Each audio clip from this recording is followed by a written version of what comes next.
and actually build wealth needs to tune in to today's episode, okay? Because this is the one. This is the one. And I'm so excited to share with you guys day 2 of Deleted History. We are actually covering a fire entrepreneur today, and I already know this is going to change your life. So tap in because y'all, this is not one that you want to miss. So without further ado, we're just going to get right on into it. Today, we're talking about Biddy Mason. And if you don't know who that is, let me just show you a picture. So this is actually her, just so you can put a face to a name. But I'm telling you, when I first read this story, it was life-changing. So I'm just going to get right into it. Now, she was given away as a wedding gift at 18. Not jewelry, not silverware, an actual human being. And she was handed over like she was literally nothing. But she died owning buildings, storefronts, and nearly an acre in what is now considered downtown LA. And that land, in today's money, is worth hundreds of millions of dollars. And I bet you may not have even heard her name. So let's fix that. And let me know in the comments if you all have actually heard her name, because I geek out over this stuff. If you don't know who I am, I'm going to introduce myself in just a bit. But I decided that because of everything going on in the world, we need to do a series called Deleted History during Black History Month. So I'm showing up every day telling you the stories of 28 Black women millionaires they prayed you would never know about. So my name's Ashley Kirkwood. I'm founder of a company called Speak Your Way to Cash. We help licensed and professional experts sell more services, and we're a 2-time Inc. 5000 company. Every day this month, I am telling you the history stories that transform the way that I saw my business, that has helped us to generate over $11 million in lifetime sales. So if you watched yesterday, you met Mary Ellen Pleasant. Today's story hits a little bit different because unlike Mary Ellen Pleasant, Biddy Mason did not have a husband who gave her seed capital. She earned it from entrepreneurship from slavery, y'all. So her name was Bridget Mason, but most people actually called her Biddy. And she was born into slavery in the year of 1818. Now, she had no surname. She had no birth certificate. There was not even a record that she existed. And at 18, she was gifted to a Mississippi couple on their wedding as a gift. So for the next 20 years, she delivered their babies, raised their children alongside her own, and was never paid a single dollar. Then something crazy happened in the year of 1848. Her enslaver joined a Mormon wagon train heading west. Biddy walked 1,700 miles behind that wagon. She did not ride in it. She walked behind it. And she had a newborn strapped to her back the entire time and 2 small children walking alongside her at her side. And she was herding cattle, cooking meals, and delivering babies along the trail for 7 months. Now, let's just stop right there. Okay, let's just stop right there because this is going to come into effect a little bit later when I tell you how she actually built her wealth. And if you are like, okay, well, Ashley, I'm an entrepreneur. I'm not a history teacher. I don't need this lesson. Don't worry. I'm going to give you 3 frameworks that you can use from her story to generate wealth in your own business, some of which we've started to implement ourselves. But could you imagine walking 1,700 miles, delivering babies along the way, and having to do it all at like a high standard? So this is all taking place over the course of 7 months, and she's doing it on foot. Now, after this long walk, they end up in California. Now, this is the part of the story that really should make your blood boil, y'all. California at the time was a free state. Biddy was legally free the moment she crossed that border, but her enslaver never told her. He kept her working, cooking, cleaning, delivering babies, acting like literally nothing had changed. She was a free woman living as a slave because one man decided that the truth was too expensive to share. Think about that. How many of you right now are sitting on a level of freedom that you don't even know about? What if there was a level of freedom that you could access, but because you are unaware of it, you're living beneath your freedom? Now, how many of you have skills, expertise, a reputation in your industry, and you are still working like somebody else is holding all the cards? Maybe you're still undercharging. Maybe you're still over-delivering for people who will never pay you what you are worth.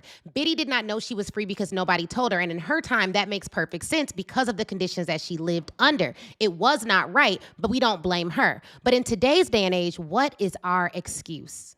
Now, some free Black people in the community finally told her the truth, and when her enslaver tried to secretly move the family back to Texas to re-enslave her and her family, those allies actually sent for the sheriff. And a judge ruled that Biddy was free forever, her and her family members. She was 38 years old at the time, 2 years older than I am right now. And I just celebrated a birthday. Oh, can we just stop and acknowledge The mere amount of endurance this woman had to go through to even get to see her freedom. Like, what? This is wild. Okay, let me keep going because y'all know I can get distracted. The first thing that Biddy actually chose for herself was her last name. And ironically, she made her last name Mason. The first thing this woman ever owned was her name. Now, let's get into where the story turns into business school. Yesterday, I told you about Mary Ellen Pleasant, brilliant woman, but Mary got her seed capital from an inheritance that her first husband left her. She utilized her look, her class, her ability to navigate in circles that other people could not, and got married, had an inheritance. She took that money and turned it into an entire empire. So she had some business skills and some strategy, but she started with a little bit, okay? Biddy had nothing, no husband funding her, no inheritance, no investor, no co-signer. Everything she built came from her own two hands. But remember when I told y'all that they had my sister walking 1,700 miles and delivering babies along the way? This caused her to start her first business, which actually was her being a midwife in Los Angeles. Now, here's where I want to come face to face with you and tell you this. Even though she developed those skills while being in bondage, she was able to leverage those skills once she got free. I have coached over 10,000, like thousands of people in my programs, hundreds of experts intimately. We have over 10,000 paying customers. The biggest mistake I see entrepreneurs make every single day of the week, y'all, is that because corporate was hard on them or because corporate didn't treat them fairly, they want to start a business that's totally different because they have not processed and dealt with the trauma that happened while they were in the office. So not only are you leaving your job, but you're leaving all your skills behind. You let them take your confidence and you're letting them keep it at the desk that you no longer report into. That ain't gonna work. That's not what Biddy did. The lesson that we can learn from her is that she took the skills that she developed, the skills that she had. She didn't have formal education. She wasn't reading and writing, but she took the skills that she had and she started delivering those services, but for pay. Now, she was very good at what she did. She treated everybody, rich, poor, black, white. She was completely booked out. And here's what separates Biddy from most entrepreneurs today. She did not treat a full calendar as the finish line. She treated the money that she generated in her core business based on her actual expertise and skill set as seed capital. For 10 years, she saved every dollar she earned, or the majority of the dollars that she earned, not 5 years, not until she felt ready, 10 years. Here's a tip right here. Stop thinking about your future in terms of days. Stop thinking about it as, I need to get an ROI in 30 days. I need to get an ROI so fast. Stop living in the anxiety of haste and start planning from the power of decades. At 48 years old, she was able to use the money that she saved and bought an acre on Spring Street in downtown LA for $250. She bought cheap on the edges of a growing city and she held it. She let the city come to her. She built a 2-story brick building, lived upstairs, rented the commercial space that it held below. Then she added boarding houses, shops, and storefronts. She was able to help her family to buy land all across the city, and she signed every single deed with an X. She never learned to read or write. Let me say that again. She built a multi-million-dollar real estate portfolio and signed her name with an X. When she died in 1891, remembering 1891, her estate was worth $300,000. Now, in today's money, that is equal to between $6 and $11 million, depending on how you convert it. Forbes confirmed that the land alone right now is worth hundreds of millions of dollars. And she was self-made from the first dollar to the last deed. She also co-founded First AME Church in LA, which is still standing today with over 19,000 members. She founded a school for Black children, an orphanage. She fed people of all races. Can we pause real quick to note that she founded a school with no formal education? There are some of you that are literally called to found things and build things that you don't feel qualified for. So instead of doing what God has placed on your heart to do, you shy away from it because you're like, oh, well, I don't have this qualification. I don't know these people and I don't know those people. If you have a mind to do something, I want you to think about the divine nature of ideas and thoughts. If you have an idea or a thought that comes to you, right? Of all the millions and billions of people on the planet that it could have come to, it comes to you. And it doesn't just come to you once, it comes to you twice, 3 times, 4 times, 5 times. You write about it, you have ideas about it, but you are terrified of moving, not because you don't not because it's not something that you want to do, but because you're just scared. You're letting fear drive all of your decisions, when today we don't run the risk of being enslaved by being successful. We don't have the same risk that our ancestors have. And how unfortunate would it be? How would they feel to know all of the liberties and freedoms that we have today that we are squandering because of something as insignificant as our own fear? Right? And so we have to be very careful about that. She fed people of all races. She visited prisoners. And after all of that, now this really made me mad again. After all of that, y'all, she was buried in an unmarked grave. Even though she was a woman of wealth and substance, her name was not put on her tombstone until 1988, 97 years later. This is not neglect. This is deliberate erasure. And that is exactly why we are doing this series. Now, I was wondering when I first read her story, like, why didn't anyone put her name on her grave? Black people at the time, when they were buried, it was very common that people would just bury them without any acknowledgement of who they were because they did not see them as equals. Okay? And so she did all of that, helped the children, built out LA, was a woman of means. And this was another nugget that I got from her story. And this is why it's so critically important that we as a people stick together, because it doesn't matter if you are a rich Black or a poor Black or this or that, and I got money and I got this and I got, you are still Black in America. She was still Black, even though she had money. Wealth does not erase your ability to experience and be impacted by racism. Let's get into the wealth principles. Let's get into the wealth building tips that I learned from her that you all can learn too. Let's talk about what her story actually teaches us about building wealth today. I have 3 specific lessons that I want to share with you guys before I get out of here. If y'all are following along and this is good, just comment following along, right? Comment following along. Number 1, turn booked out into buildings. Most entrepreneurs hit a full calendar and think they've made it. You have not made it. You have made income. Income is not the same as wealth. Assets are wealth. Income is how you buy the wealth. Biddy understood this in as early as 1856. She did not take her midwife money and immediately upgrade her lifestyle. She assigned every single dollar an actual job, and that was buying assets. Here's what I want you to do this week. Go to your bank right now or your bank app and open a separate savings account and name it something that means something to you. You could name it the Biddy Mason Fund. You could name it the asset account. One of the things that we've done, and me and Chris have done this for a really long time, is we've used automated saving tools. We've used an actual savings account. And for our automated savings tools, like Digit is one that we've used, Capital is another one that we've used, spelled with a Q. We name the funds and we auto put money aside. Last year, we wanted to invest more in the stock market. So you know what we did? We automatically put $5,000 a month into our brokerage accounts, which you all can open free of charge. Like, we got to start moving the money wisely. A big thing that my dad, I'm really, really, really grateful for my dad, because even growing up, he was always like, you're going to buy a house, you're going to buy a house. And so when we moved to Georgia, my first thought was, I'm going to sell my house in Chicago. And he was like, Ashley, you're not going to sell your house in Chicago. I'm like, Dad, I can make $120,000 if I sell this house. He was like, he didn't, of course my dad would never hit me, but I'm sure he was like, girl, 120, that is nothing, right?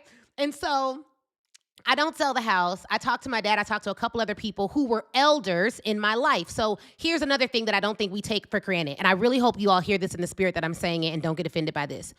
You need to talk to some folks that's been somewhere. If you don't have any mentors that are 60, 70, 80, 90, that done lived through some things, built wealth, that are leaving assets to their children, you need to get in communities where you can meet those people. One of the things that our mastermind clients talk a lot about is, like, they have access to my mom through Bible study. They meet my dad and talk about wealth building principles at our events. They're talking to him in Ghana. They came with, and he was sharing about his investment accounts. I know that not everyone has a family that's going to do this for you, but as an adult, it is your responsibility to start building the relationships that you need to be successful. You got to talk to some elders, and or at minimum, you got to read your history so that you can get these lessons and distill them into lessons today. Name it something. That's your homework, okay? Name it freedom.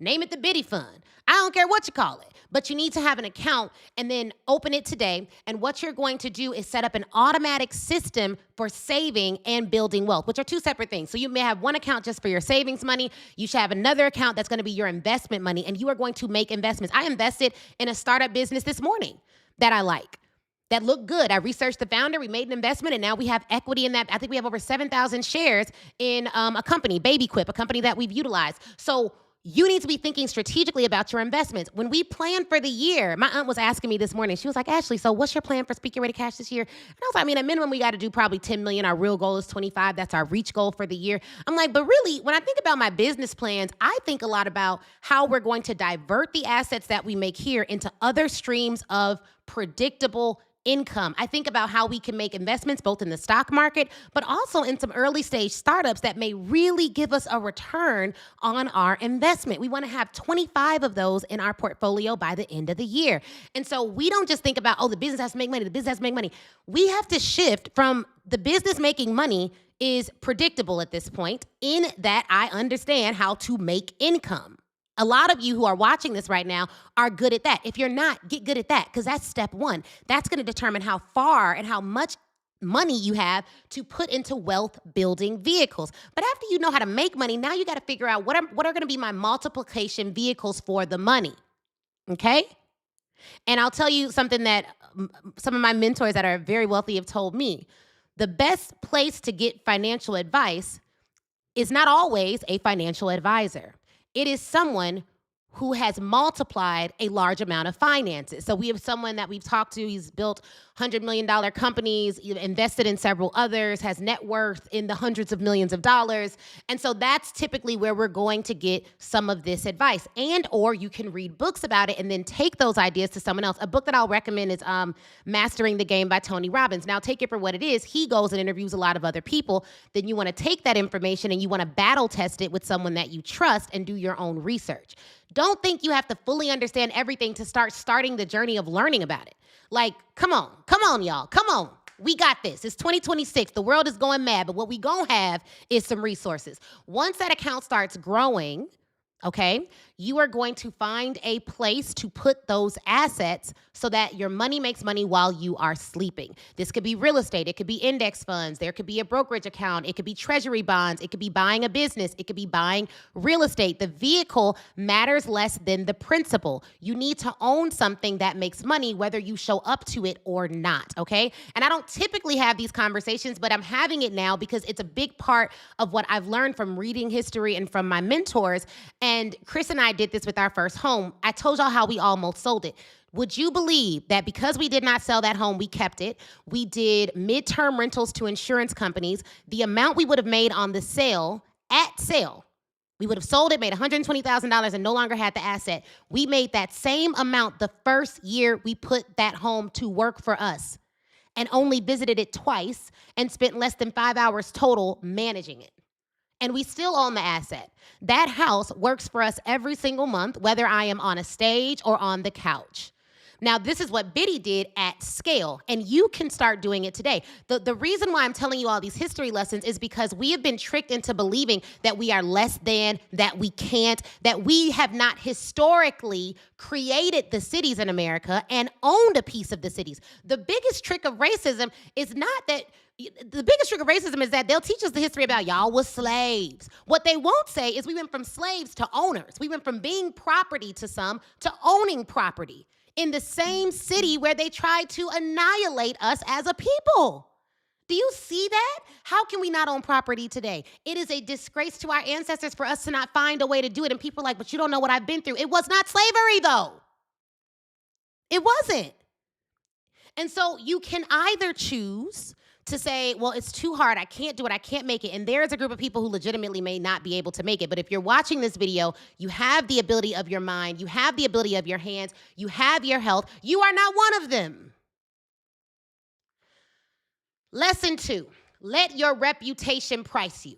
Biddy's name traveled ahead of her. People requested her by name to be their midwife. This is why she stayed booked for 10 years straight. Most of you are booked out and still charging the same rate that you set when your calendar was not full. Your reputation should have allowed you to raise your rates, not just make you busy, but it did not. So it should make you expensive. Here's what I want you to do. Pull up your phone, text 3 of your best clients, past or present, and ask them one question. What result did I help you achieve? Take their answers, screenshot them, and tell their stories. Interview them on your LinkedIn pages, interview them on your YouTube, and then I want you to raise your rate. Our rate raised at the speed of our results. Do it this month, not next quarter. If people are referring to you by name and you still feel overworked and underpriced, that's your fault, not theirs. People pay the price that you give them. Biddy figured this out before she could even read. You have a smartphone, a CRM, ChatGPT. You have no excuse. Here's the third lesson. Buy what your future self can't afford not to own. Biddy bought dusty lots on the edge of the town that nobody else wanted. She paid $250 for them. Time turned those lots into some of the most valuable real estate in Los Angeles history. Start where you're at. You don't need to buy a building tomorrow, but you might want to start moving forward towards ownership. Where I see people get stuck is they feel like if they cannot afford it, they should do the ostrich effect of building wealth. Bury your head in the sand and do nothing until you feel quote unquote ready. But what if I told you that feelings are actually not indicators of where you should go directionally? In some instances, feelings can be the biggest threat to your wealth and to your greatness. How you feel should not determine what you do. What you believe determines what you do. And I'll tell you this as an example. My husband and I, before we had our daughter, we were family planning. Oh, let me say that again. We were family planning. Do you know that people gave us crap for actually family planning? Like they were like, well, you can't plan when you're going to get pregnant. No, you can plan when you're going to get pregnant. And if things happen over and above the plan, you can deal with that. But having a plan will never put you worse off. If I had a hill I would stand on, I want Black families to plan families. I want you to plan out how many kids you want, how many vacations you want to take them on, what schools you want them to go to. I looked up what colleges and law schools I wanted Christelle to go to. I looked up how much I needed to put in my account to fund her college, assuming she went to Northwestern for undergrad and grad school because, hello, where she would obviously go there or somewhere better that would cost just as much. And so it's like, that's where I went to school, so shout out to my Wildcats. And so I planned all that, and it said, well, you need to put about $2,000 a month right now. This was before she was born in order to comfortably be able to afford her college. I was like, wow, that's a lot, and that was assuming that colleges kept going up at the rate that they were going. Then we decided, well, we still want to travel, so let's look up what 3 first-class flights cost. At the time, we had never flown first class. Then we were like, okay, we want to make sure we have certain properties, so let's look up what it would cost to get those properties, what we need to make on paper, how we need to set. We were doing that while we were living in a 550 square foot apartment that cost us $500 a month in the hood. Here's why. Because if we truly believe we would live the life that we're living now before we lived it, we would want to know what was coming. The only reason you would not put a plan in place for the life you desire is if you believe it is too painful to see and plan for a future you never think you will reach. But if you believe that you were going there, you would pack your bags. Let me say it to you differently. If you believe that in 15 days you were going to be in Uganda and you were going to go to Ethiopia and you were going to go on this amazing trip all around the world, you would start packing. You would start looking up what you're going to do on the trip. Even before you ever set foot in those countries, you would want to know what visas you need, what passport you need to get, how long it'll take, because you're going on a trip, you just haven't left yet. I want you to understand, if you are watching this and you are under the sound of my voice, you are about to go on a trip, and that trip is your destiny. And within that destiny, there's going to be wealth for you. There's going to be responsibility for you. There's going to be pressure for you. There's also going to be the ability to bring some people with you. But if you don't prepare for the trip, you will show up to everything you dreamed of, and you will be unhappy because you did not prepare for it. You must prepare for what you believe is going to happen in your life. That's just how this goes. That's just how this goes. So the trick that I believe people have done for us as a people is they've told us, oh, well, Black folks, y'all don't really need to family plan for that. Why don't we need to family plan? Why wouldn't we plan? We went to classes, we read books, and everyone told, don't read no books about being no mama and doing all of that because you ain't gonna know what's gonna happen. You know what we did? We read them books. You know what it did? It helped. My husband was right there. We did the exercises. I had a wonderful pregnancy, and I know that it doesn't always go that way, but I'm going to give myself the best chance of success. And when obstacles come, I'm going to adjust in the moment. There's nothing wrong with planning.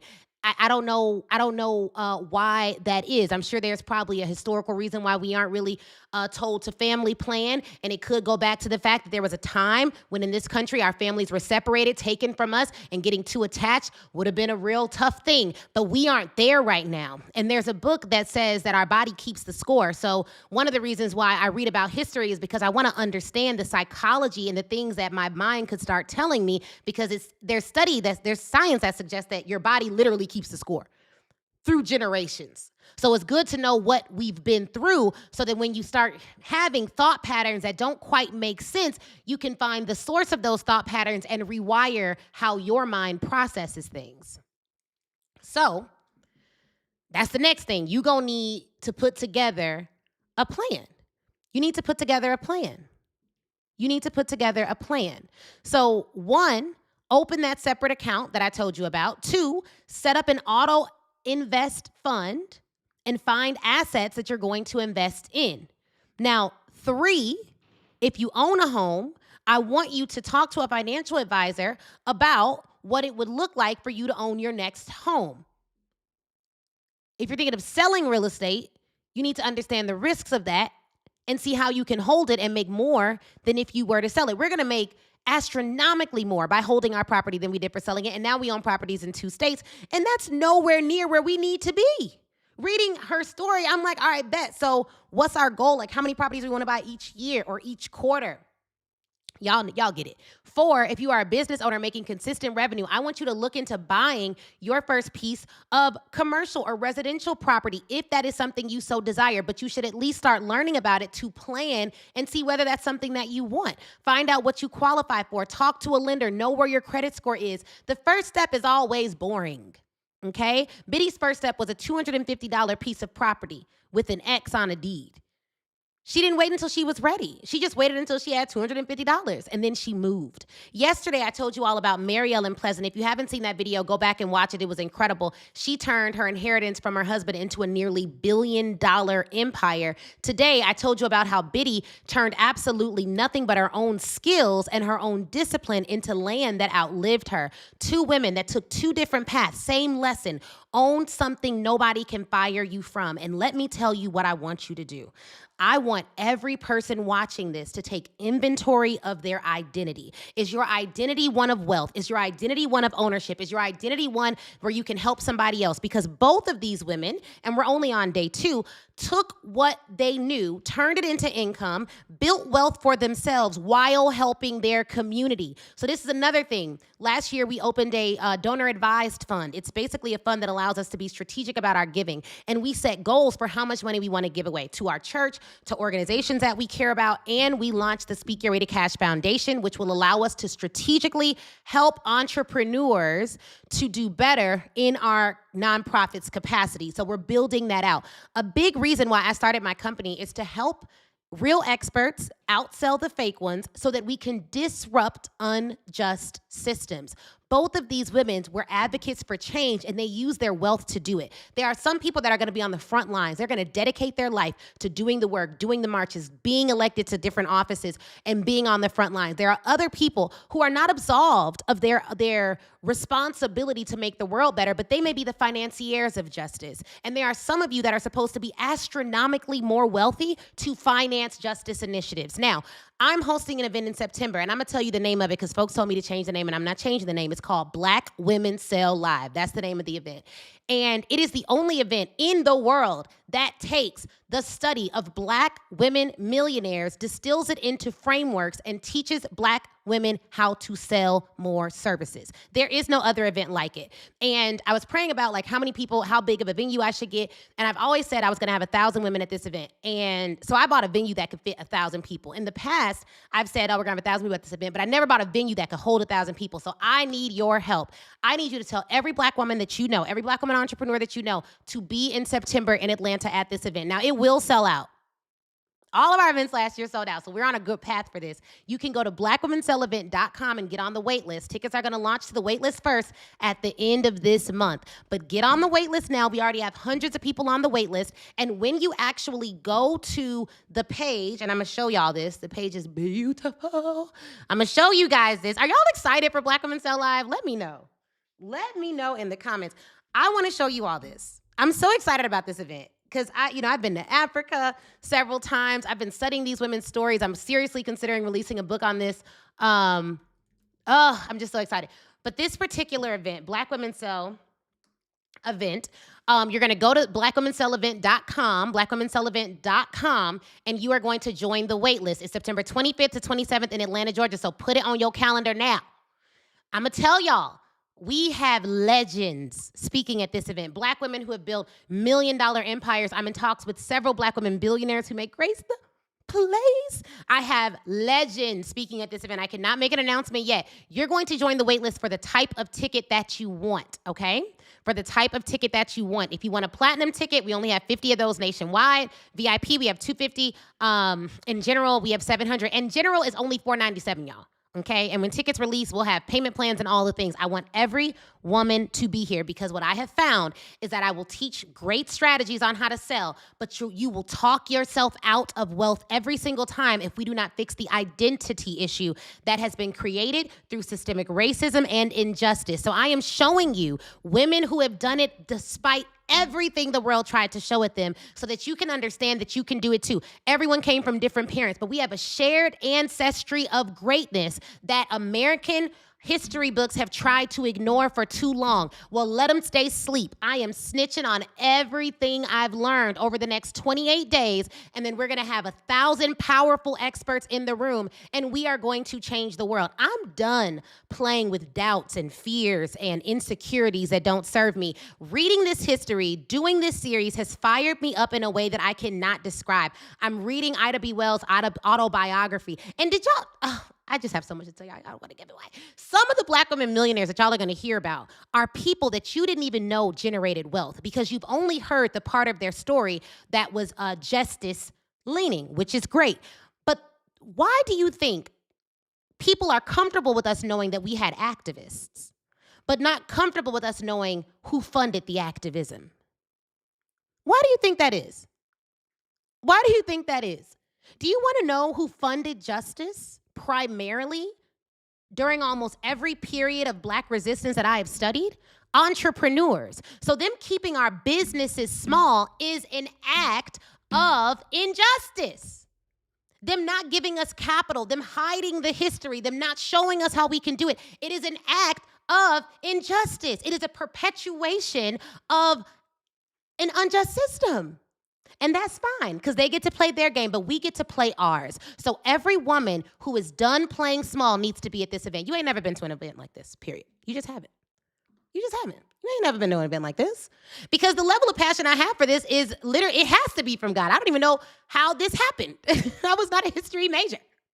But when I discovered the hidden history, when I discovered the deleted history, it changed the way I moved through life. It changed what I focused on. I stopped watching reality TV because why would I watch depictions of that when I could be reading about depictions like this? I stopped having stupid beef with my sisters. I don't care if you did me wrong or you did something wrong to me. I will handle it the way I need to handle it, but I'm not giving it no whole lot of time. I stopped being confused about, oh, well, I helped them out and now they're doing me bogus and they da-da-da.